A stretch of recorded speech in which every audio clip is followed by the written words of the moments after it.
I'm Ryan. This is my brother Daniel. This is Rolls in the Family. Today we are talking about our very top board game plays from January 2024. Top 3, in fact. Wow. I'm going to be counting them down. We'll have links to all of them in the description below as normal. We also would love to hear any top plays you've had recently. Have you had any games that just knocked it out of the park, just, gave you exactly the experience you were looking for? Always interesting to hear about. They are, yeah. January, I don't know about you. January is a pretty good month for me. It kind of makes sense. We talked about how my birthday and Christmas are in December. Yeah. There's often some new influx to the collection. And often January's where the holiday dust settles, and I actually have some opportunity to schedule some more, intentional game days. And I had to leave some ones off the list that I would have liked to talk about, but. Yeah, January was a challenging month for me as we had the birth of our second child, which is very exciting. But as a result, that makes gaming sometimes difficult. Slightly. But you know what? I knew the people needed me to come through, so I threatened Daniel I'd fire him if he... I know, yeah, it's in we the do contract. not offer very good paternity leave here at Rolls in the Family. None. In fact, there's really no benefits at all. In fact, we require you to pay for all your own equipment. Yeah, wait a second. Man, wait a second. We're in the middle of negotiations right now. Yes. So tune in later to find out how it goes. Well, Daniel, how about you start off with number 3? Yes. I actually don't. Can't even think of anything you played this month. Oh, I never think about what you played. Conversations. So. That's every video for me. My number 3, I think you're going to be excited to hear me talk about this, Ryan, because this is a game that was, I think, a near and dear to our heart, but games sometimes leave our collections for one reason or another. But then recently discovered through conversations with my wife that she actually liked this game, which I'm like, why did we get rid of it? That was my first reaction. But then after that, found a nice little deal on it. And so I was able to snag Summoner Wars 2nd edition, and we got to play it this last It all worked out because now you got the new edition instead of having the old, because we had the old master set. I will say, I didn't even realize there was this whole, because once it leaves your collection, you're not really paying attention to any updates because you don't think you're going to get it again. And so I didn't really know much about the 2nd edition. I thought, oh, maybe it's just, the artwork looks different. Is it just that? They actually made some really nice changes in this 2nd edition. A few of them, the dice, in the original, it's just a normal die, and you hit on, I think, 5 and 6s, whether you're doing close combat or ranged. Whereas this die, instead of just a normal looking die, you've got swords and arrows. Yeah. And 5 of the sides have a sword, whereas only 4 have arrows, and arrows are range attacks, swords are close range. So there's actually it makes I think effectively it makes ranged attack harder than it was in the original game. Because it only hits 4 out of 6. So, or actually, sorry, no, it doesnn't make range attack is the same it was in the original game. It makes close combat better because it was 5s or 6s in the original game, and now it's Don't try to remember what it actually was in the original game. I don't even know. It was like a decade ago. Oh my gosh, I know, Ryan. So anyways, that change I feel is just really nice. They boost a lot of the common units have a little bit more health now, whereas in the original game there's kind of this feeling of you just want to get the champions out. Anytime you get a champion, it's like, I got to get this champion out. The common units are just kind of weak. It's a lot tougher decision now. Champions are still amazing, but sometimes it makes more sense to do a few common units. And so I like that it's not just obvious that you go to the champion every time. They made a change where now magic, rather than taking the other person's card and having your own magic pile that you spend from, they just discard it and you just have a little track in front of you. It's just a little quality of life improvement, but very nice and works well. But yeah, anyway, so got the whole master set, and then I think it came with an additional 2 decks. So I think we have 8 decks maybe or something like that. But we played with the Fallen Kingdom versus the Phoenix Elves, and Man, just reminded again just how cool these factions are, in this game. I mean, Fallen Kingdom. I mean, so Summoner Wars, one of the biggest tensions in the game is managing going through your deck because you don't reshuffle. It's so what's the pace you want to go? Well, Fallen Kingdom is really interesting because they have ways to bring people back from the dead, but you need people like in there to be able to bring them back. And so there's kind of this whole like bringing people back out thing. That was really fun. And so that was really cool. Off the top of my head, I can't even remember what the Phoenix Elves did. But Fire Elves. But Fire Elves, yeah. I'm trying. Oh, she had some cool things where she could like she had these guys with shields that could like push me away and then damage me as they're doing it. That was really annoying. I kind of felt bad because Kaylee was dominating me. I mean, gosh, I was like, this is just going horrible. She's just wrecking me. And then there was one critic. You know, that game, you really have to kind of learn the whole like, okay, where can they hit my summoner based off like where walls are at? And she just missed a point where I could literally spawn my biggest champion and move to and get her. And so it was just a critical kind of misstep there. I mean, and that's something I like about Summoner Wars. It's kind of got that chess element of, one player can have much stronger board presence, but at the end of the day, it's all about the summoner. Yeah. Like it doesn't matter. None of that matters if your summoner is at risk or if the other player can do something clever to get past the defenses and get a hit on the summoner. Like you could really, pull out a surprise victory. Yeah, and push them back into the defensive mode more and whatnot. Yeah, man, that game, like, again, I think the thing that I was reminded of is just how fun that tension of pacing is. I really like that. How it's like, okay, I want to play things, but also, man, or do I push it and try to, get their summoner quick? But gosh, if that doesn't work, I'm going to be wrecked because I'm going to be out of my, I mean, that was the case here. Kaylee had almost double of her deck left. And so I'm very worried. I'm like, I need something to happen. And it did. And if that wouldn't happen, I was definitely going to lose. So, so nice. I mean, with all the factions, it's just gives you so many. Oh my gosh. Yeah. Combos, like, I mean, you could play I would play this. We were saying we actually want to play this next time we play the same exact setup because part of it is a little bit even just learning the deck, and it helps to know what champions you have, what special cards you have when you're, and what the other player has. Exactly. Yeah. So that was a blast. We had a ton of fun with that one, and glad it's in the collection, and it makes it here at my number 3 of the new year. Nice. Yeah, I kind of come to the conclusion that it's very likely to be a game that I get at some point. It just hasn't been prioritized because I don't get to play 2-player dueling style games very often right now with just the opportunities I get. But it is cool. They're like really supporting it, I think. Like I know some new decks just came out. I think there's even a thing through their website that you can like subscribe and you'll always get the new decks that come out at like a reduced rate.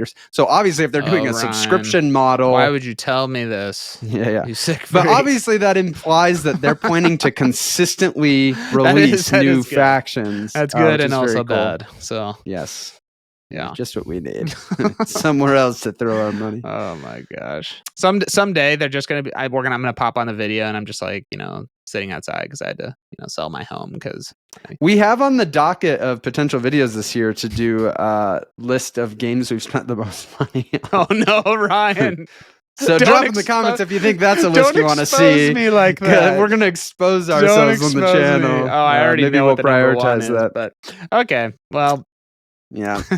Well, my number 3 is the newest addition into the kind of solo segment of my collection, the ever-growing solo segment. Yeah. This I feel like since we've started this channel, it's skewed like my solo gaming journey almost started kind of around when we started on this channel. Yeah. But this was one that when I saw it, I was like, man, this definitely sounds up my alley as far as the types of games that I like. And like even in like video games, I don't play a ton of video games these days, but some of my favorite ones that I do sometimes play fall into kind of the roguelike category of you're making a run and each run is really unique with the things you get.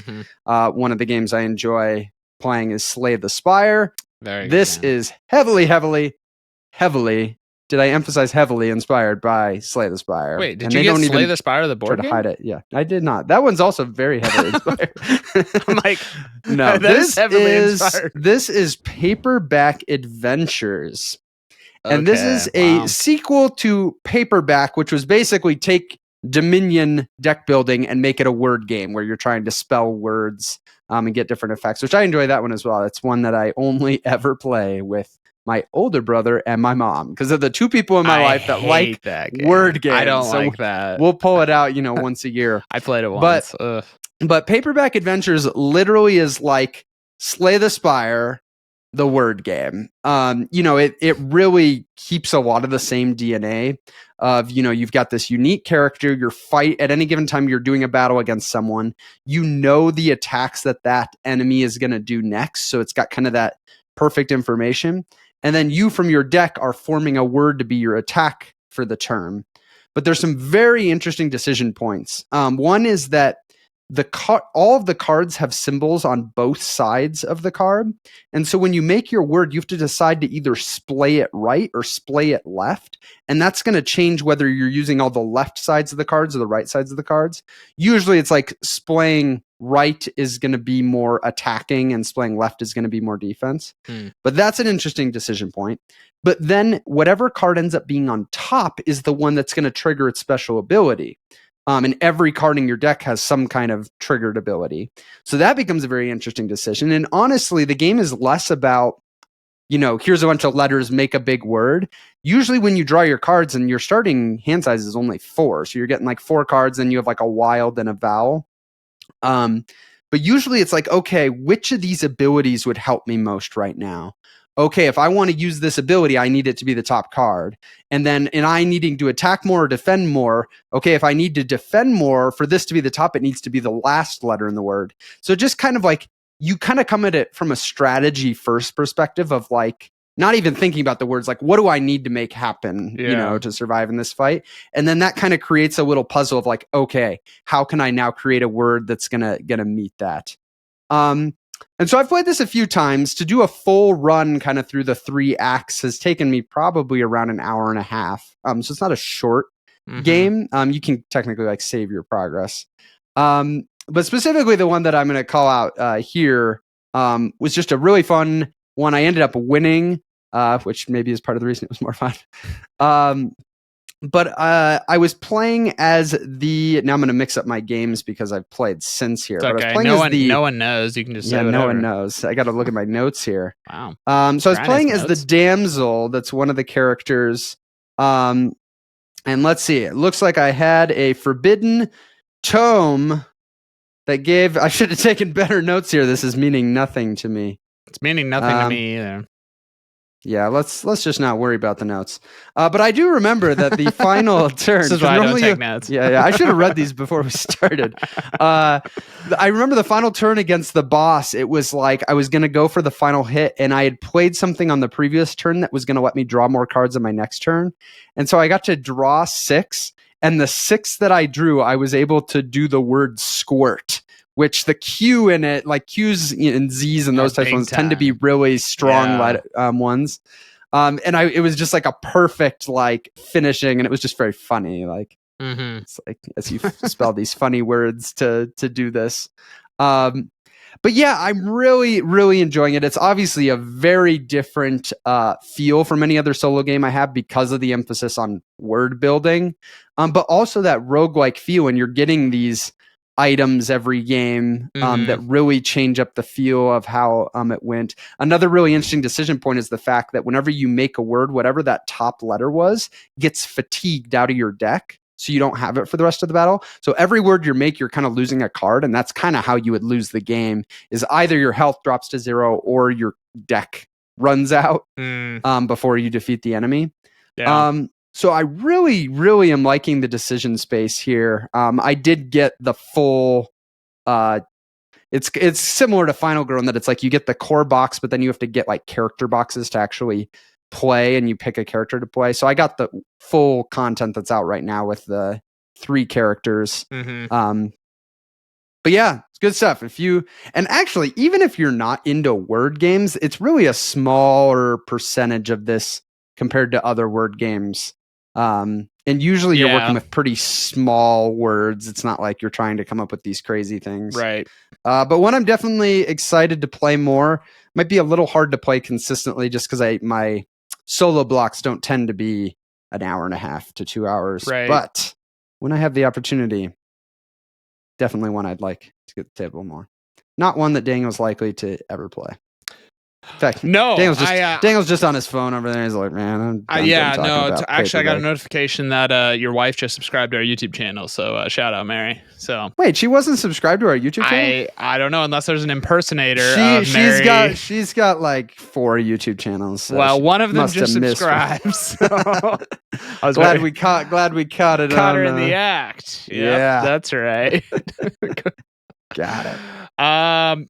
Yeah, no, that's a game that sounds like a combination of a thing I hate and a thing I would love, and so I feel like I would be about mediocre. You would actually probably like it, but it's like Final Girl or some of these other ones where it's like you're just not gonna get into a solo game. No, never.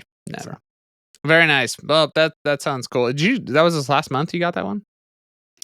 I did. Yeah, it was right at the beginning of January. Nice. Our older brother would love it. Who likes paperback would love this game. But he also would rather play a video game than sit down and play a solo board game. So. Okay, Ryan. My number 2 of January. Another one that, man, it had been a hot minute since I had got this one to the table. I had even wrestled with like, do I keep this one in the collection? Like, I like it, but it really is a little bit group dependent for it to work well. Was unsure about it pulling it out this month, but it was a big hit. And this is going to go to The Crew, The Quest for Planet 9. So this last month, having our second child, our gracious mother, how about that, Ryan? Yeah. Came out here and stayed with us for almost 3 weeks or so. So we didn't play a ton of games, but we had some time, and so we're like, okay, we should play something. And I knew, I kind of asked her, I was like, have you played, trick-taking games? And she was like, yeah, she played a lot, I guess, like growing up and really, really enjoyed them. And so I was like, man, The Crew could be great. I was like, and I think I even like texted you asking like, do you think this would work well? Cause you're always unsure, but I was like, let's just give it a shot. It went over so well. The Crew is, for those of you who don't know, you're kind of playing, it's a campaign game in terms of this trick-taking game, but it's cooperative. That's kind of the big twist on it. One of the big twists is it's cooperative. So you deal all the cards out, and you're playing cards to win tricks, but you're ultimately doing it to try to, every mission, there's like objective cards that you get assigned. So for example, I could have, I need to win the trick with the pink 6 in it. And everyone knows that. And so now the second big twist is you can't talk. It's completely silent. There's only there's a little communication token that you can say like, this is my highs, and you can use it like one time. But other than that, you can't talk. And it is just such a fun kind of, you're trying to read what people are doing, and the reason I was unsure about it in my collection is you really do need a group that, first of all, likes trick-taking games, but also is the whole group needs to be kind of at a similar level, because if you have one person that's kind of falling behind and not getting it, they'll just lose you the mission almost, most times. And that's not a great feeling for anyone, because they know, but it was so great because we were all the three. It was my wife and my mom, and we were kind of all on the same level, and we played through a lot of missions of it. Yeah. That was the game we were playing a lot of the nights, and so that is something that's nice about the game, is it's like you can literally play for as long as you want to play. It could be a 2-hour game. You could make it a 20-minute game. Yeah. You just keep going, and I like how the missions. This is actually an example of like a campaign I really like, because it's not heavy enough that you feel this like pressure that you have to play it, but it just has this nice, each mission just adds a little bit of a little harder twist, or just a little, each, it just is constantly. And so every single time you introduce, this is how this mission's going to work, it's like, oh, okay.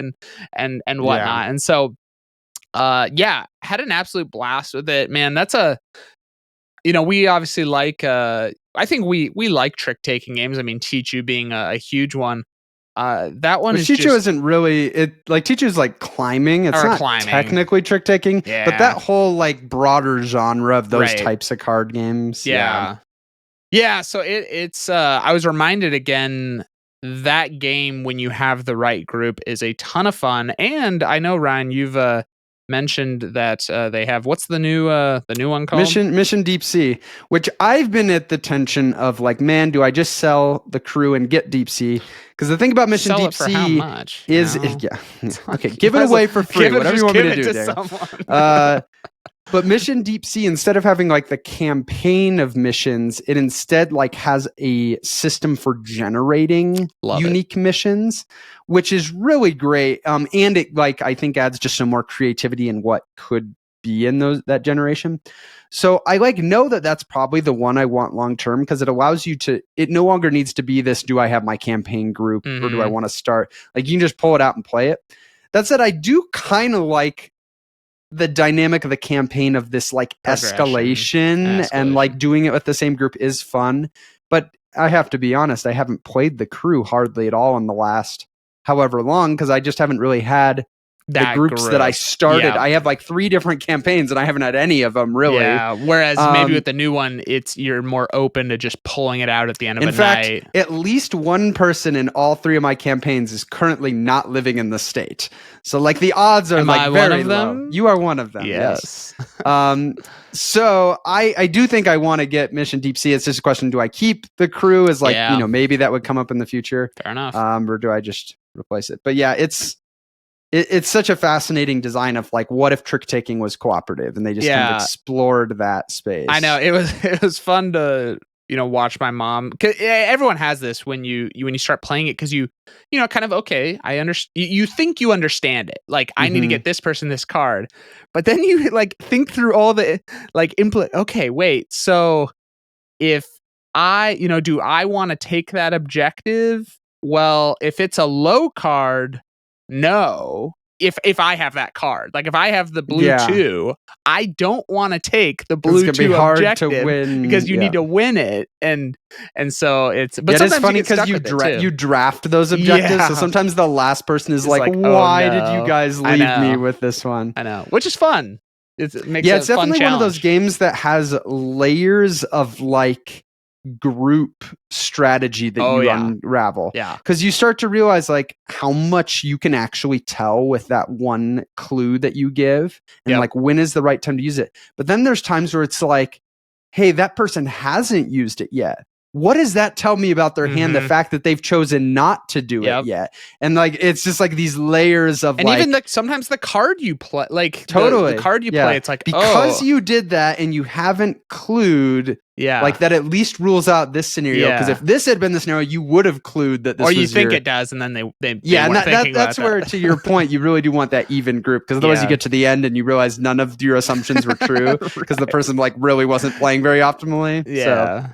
One that I really miss playing it because I've had so many good times with it. Maybe I just need to get Deep Sea so that it can be do it. And actually knowing that our mom likes it. Mom likes it now. That changes everything. 2-player, go play. Very nice. Yeah, I don't think works. Well, segue into a game that our mom would hate. Oh, would not like this game. I could think of a couple. This is one that for how much I like it, it was a crying shame how long it had been since I had got it to the table. This is one of my top games, and this play just further confirmed, like, man, it just delivers every time what I'm looking for. This is Mage Knight. A game Daniel also loves, also has not played in a long time. I'm going to start crying as you talk about this. It's going to be painful to hear about. This hurts. Which Mage Knight has really evolved into almost exclusively a 2-player cooperative game for me. I actually really want to try it solo now that I've been doing more solo gaming. But it's really been a 2-player cooperative game because it keeps the time a little more reasonable. I like the cooperative dynamic. And yeah, it's just so dang fun, the puzzle of it and the progression of it, of the way you build out your character and get these cards. The fact that when you level up, like every other time that you level up, you're getting not only a new card to your deck, which goes on top of your deck, so you immediately get to use this cool new card you get, but you're also then getting to choose 2 of these, like, I forget what they call them, skill tiles, that are character specific. And so you're getting to pick one of those. And oftentimes those are something that, like, you can use this ability every turn or once a round, and so you're just so customizing and you feel so powerful as you upgrade these things. Just so satisfying. I love the cooperative dynamic. I know a lot of people like really swear by just playing it solo, but I do like playing with another person because there's this element of, okay, here's the map. How do we want to break this down? Like, which way do each of us go to make sure that we're getting the stuff we need to really be ramping up our progression? Because you need to be beating things, going, defeating enemies to get that experience. But then to go against, you know, we were just doing the standard mode where we have to get 2 castles or 2 cities by the end of the game. Well, those you almost certainly want to assault the city together. Because if someone assaults it alone, they're going to have to take all of the enemies. Whereas if you assault together, you split. So it's like we want to take on the map, but then we want to be kind of thinking, how can we time it? And timing it is so huge because it's not just like, oh yeah, now I'll move over here. It's like, yeah, I'll maybe move a little bit if I have my move cards. And like if I got most of my movement at the beginning of the round, like I know that I'm not going to have as much movement later. Like I got to really think, okay, I don't want to mess this up and set us up so that like I can't get to the city when we need to do it. So yeah, very, very fun game of it. Just the end of it, I remember like I needed to fight this dragon to be able, my friend that was playing with me was able to, like, because a lot of the final castles have like lakes or mountains around them that make it hard to both assault the city together. But he had something that he was able to kind of like jump over and get on the other side of it. But then the way the dragon was positioned, if you would assault the city from the only space you could, you would also provoke the dragon. And I'm like, well, I don't want to fight the dragon and the city at the same time. So I focused on fighting the dragon first and getting the experience. But yeah, it was really good to get back to the table. It's really one that I just need to make sure is getting played more often because it really is that good. It's a beast to learn. Like if you're listening to this or you're looking at the pictures and like, oh, this looks pretty cool. Like I do not recommend like trying to learn it from the rulebook. We live in an age now where there are a lot of good YouTube channels and stuff. I would go and watch some of that because it is a dense rulebook, and like, Lord forbid I have to like look up a rule because I never can figure out where to look in that rule book for anything. Well, Ryan, the people are curious. Did you guys win?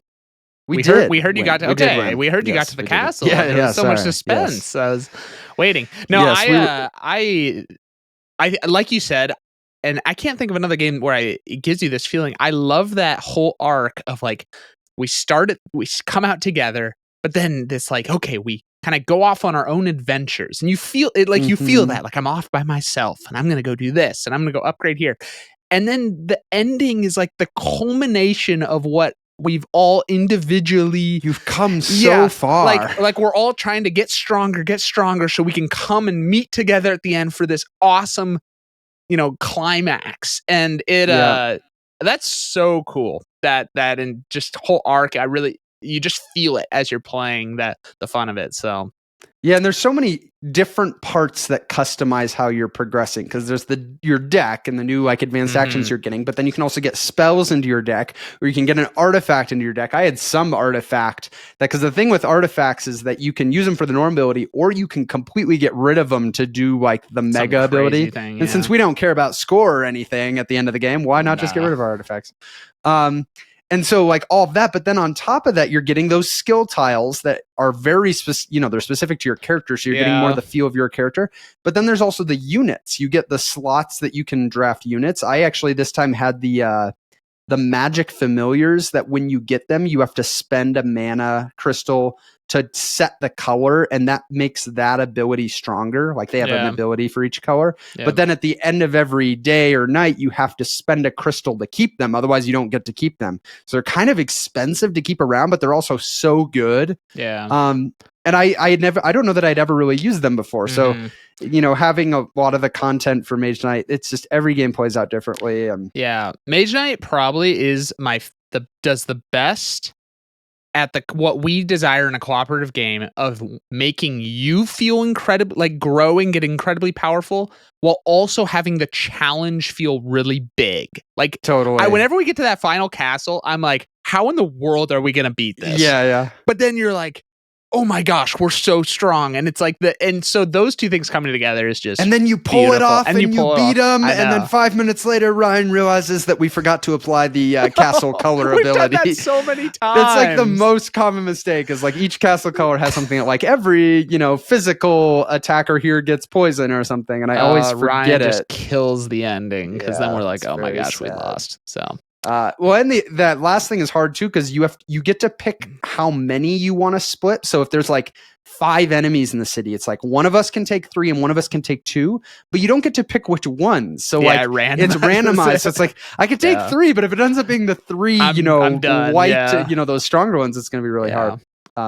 Very nice, game. Ryan. Very nice. That game, gosh, I don't even know when I'm going to play it again, but I have to. So I feel like eventually you're going to have to own it. If it's in my top only need game. one other person. I know. I know. It's a lot easier to get to the table than Twilight Imperium.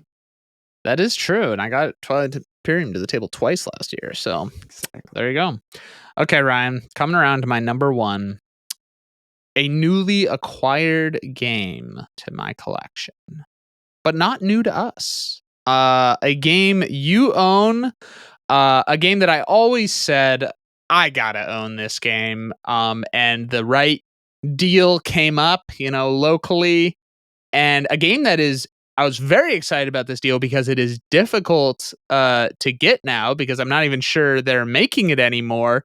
But I would argue the best one of the best cost to production value quality, ratios you can get in a board game today. This is going to go to Mechs versus maybe not Minions. Today, but when they did, when you were able to get it, that was the case. Yeah, Mechs versus Minions. I want to say I actually maybe went in with someone on giving you Mechs versus Minions back in the day. That's true. I think it was a birthday gift. Like literally, I mean, that was like right when it first came out, which was like 2014. And I remember at the time, I was like, oh my gosh, this is, it's a lot of money. Like, it's like, okay, well, it's like $100, plus tax game. I think at the time, it was under 100, which is honestly, oh my gosh. Well, like if this production was created today, it would be like a $200 game. Yeah, no, that's what I'll start there. Well, I'm going to preface the whole thing, whereas I believe Mechs versus Minions is one of the most accessible, what is up there in the accessible games I have in my collection. So we had a couple coming over. We had never played games with them before, but the guy has actually played TI4. He has a TI4 group that he invited me into. So I'm very excited about that. And his wife has played some games and stuff like that. So I was like, okay, like they've played, they've played some games before, but it's kind of our first time. What do I want to go to? And Mechs versus Minions, I think, was just the perfect selection because the first thing is, as you're pulling it out and setting it up, I mean, it just draws people in. It's like, oh my gosh, look at this production quality. It is beautiful. Just every single thing is I don't know. Excessive. That's not a whole in the other. sense of, That's a whole other conversation in board gaming. Yeah, like I don't know. I think it's really just. They did it such a nice job. Experience. It's so nice. And so that whole part of it is just, it draws people in right away. But then the game is really easy to teach. I mean, one, they have a super great just tutorial that it's like a little tutorial mission that you just kind of set it up and it walks you through kind of, learning the different things. And then that launches you right into the first mission. So I love that because even learning the game is a little more interactive and fun. And the actual rules of the game aren't complex. I mean, it even just kind of logically makes sense, kind of what you're doing here, and you're doing, that over and over again of running. You're making this program and you're running your line. I think that's just a mechanic that almost everyone likes. Just this, I'm building kind of logical. it's a really fun one. But The other reason this one is so accessible and works so well in this situation is it is such a funny game. It is hilarious. We are laughing so much in this game. I mean, so we did the first mission, and one of our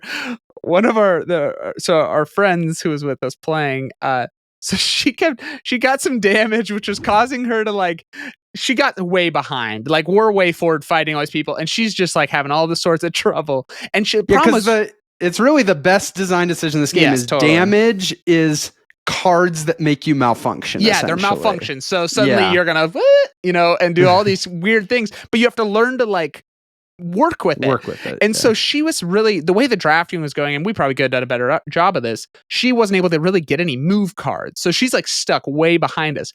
But she got a malfunction that makes her move left. And so literally she's just like side shuffling down, and finally she catches up and whatnot. But this was the mission where you have to tow the bomb to the platform. And it was a really tight game, actually. We got it a space away.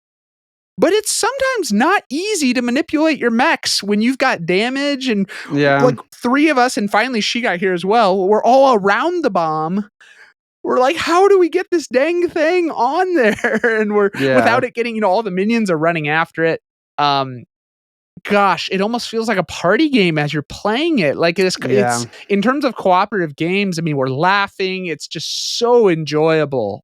It makes you feel so happy the entire game you're playing. Gosh, I could not be more happy that this one is in my collection now, because it's wonderful. A shame it's not more available, because it would be a pretty easy recommend. Oh man. To pick up. Like, if you ever see a deal on it, we definitely both recommend it's definitely worth a try.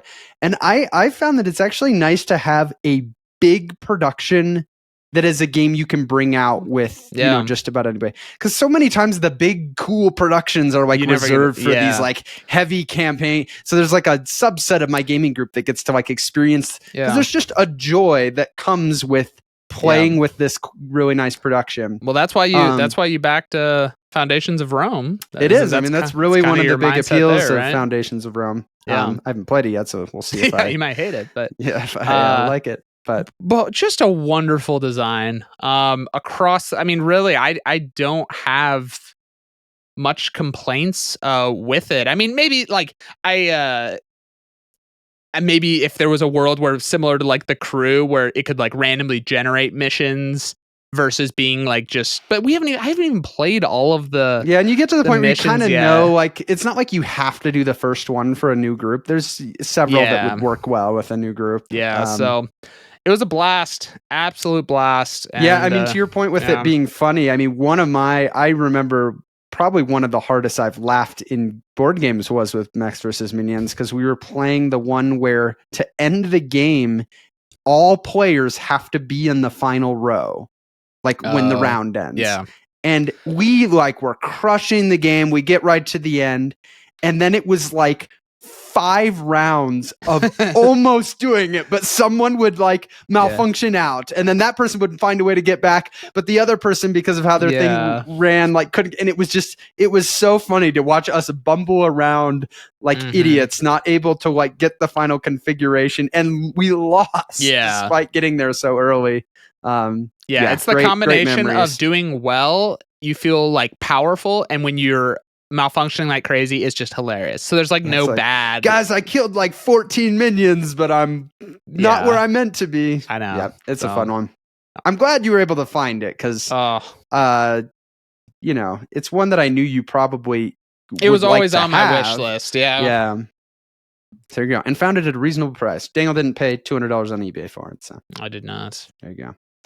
Well, speaking of great productions, this is a newer game that many, many people have raved about the production of it. It was one that I've been waiting on for a while, been excited to finally try it. It is Wonderland's War. Now, when I looked into Wonderland's War, the initial selling point of basically draft cards to build your bag Quacks of Quedlinburg style, to then that's what you use in the battles for like area control in these regions. I was like, that sounds great. Like that just sounds like a lot of fun because we like the bag building element. Yep. And then there's just it's definitely got a layer of complexity added to it because each of the characters in this game has all these. It's got 4 different like special abilities that you could choose to unlock. You have kind of these other upgrade paths to get things in addition to your special ability, and so there's definitely like a decent amount going on in this game. But I do find it actually plays pretty smooth. Like the basic flow of the game is you do the tea party phase first, which is just this big table of cards that come out. And on your turn, you can go and take any card. And a card might say, like, you get to put these chips into your bag. And, like, different chips have different abilities on what they're going to do. Or you might get, a Wonderlandian card that lets you from the 3 Wonderlandians that are there. They're like the different other characters in the Alice in Wonderland world. So, like, I got the, what was it? The Knave of Hearts or whatever. He was like this general from the King of Hearts or whatever. And so you get your own like mini for this, then he's got a special ability, then you can deploy him in a region. But then each card also gives you a certain amount of your just base meeple units to put in a one of the regions of your choice. There's 5 different regions. So as people are doing the tea party, you're kind of like building your bag, getting some other things, but also like figuring out where do you want to have units, which battles do you want to kind of go after. But it's kind of that ratcheting mechanism where you can go as far as you want around the table, but whenever you come around the head of the table, you have to roll the madness die and get a certain amount of madness shards, which is bad because whoever has the most madness shards going at the end of the tea party phase is going to have to put an additional madness chip in their bag, which is kind of like the thing that makes you bust, essentially. So that's just a very fun dynamic. And a lot of the character abilities come up in the tea party phase. I was the Queen of Hearts, and whenever I took a card that lets me deploy units, I can split them between regions. Like everybody else has to pick one region to put all of them. So I could be a lot more kind of spread out. Our sister was playing as Alice, and Alice goes counterclockwise around the table, which is just really interesting because it means she often gets like first pick of cards that like, other people don't want to go that fast around the table. But then it just is like an interesting dynamic with how her card selection is a little different. But then you progress to the battle phase where now we're going to go region by region and resolve the battle with anybody that's in there. And the way you resolve it is everybody one at a time, or simultaneously, you all draw one chip and reveal it and add it. And you apply any ability that chip has. And whatever the value is on the chip, that's what you get to move up your like strength in the battle. So you're trying to because whoever has the most strength in the battle is going to get the full point value for that region, and whoever gets second. But if you draw one of the madness chips, that's going to destroy one of your units in the region. So it's this interesting thing where your units, at least your base units, they don't give you any strength. Rather, they're just allowing you to stay in the battle longer because they can eat up those hits from the madness chips.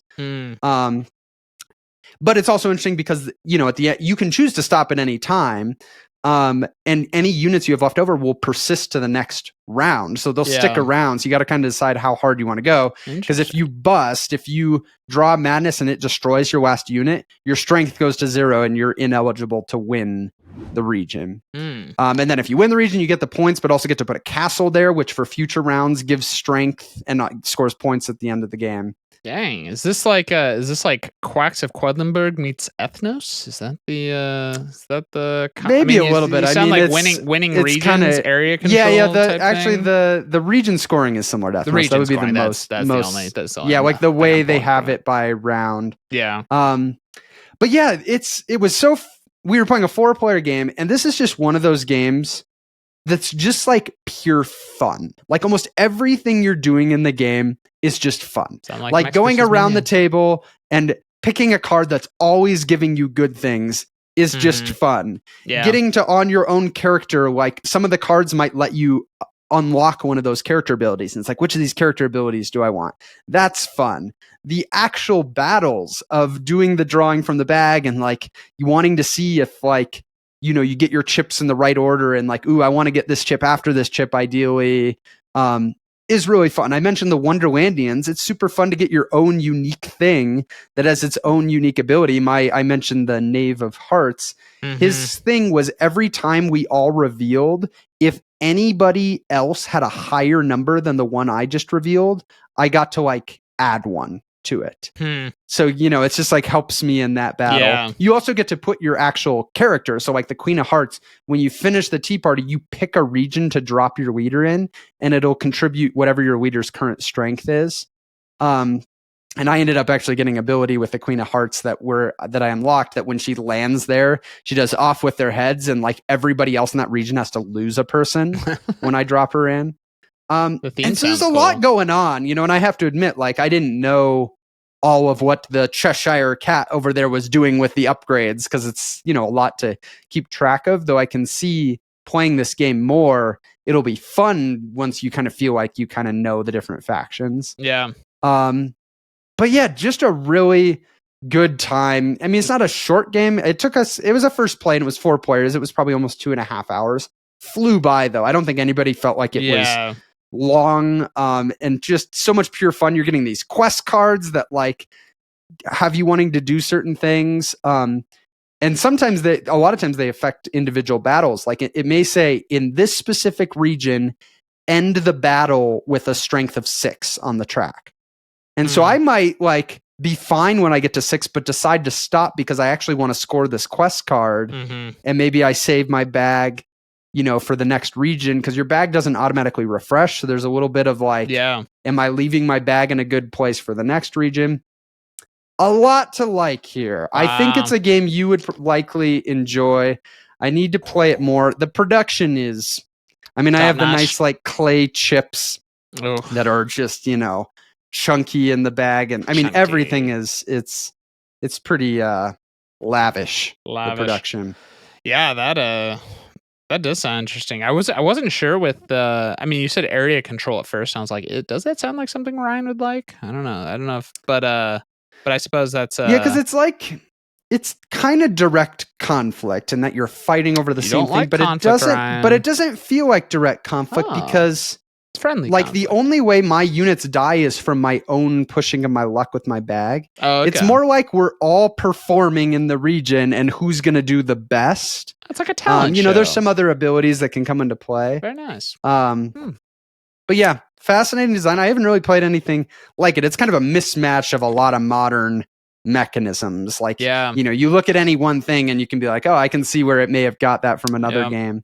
Well, there you go, Ryan. When I visit home in Colorado, you'll have to, you always have to prioritize what game is Daniel going to try. Where does this fall one would be high on the list. High on the list of like pretty surefire. Harder to know if your wife would like it. Right after we play Mage Knight? Yeah, we got to get Mage Knight in again. Yes. It eats up our time pretty quick when we pick these ones. I know. Very nice, Ryan. That sounds like a blast. And there you go, Ryan. We have now officially done a full.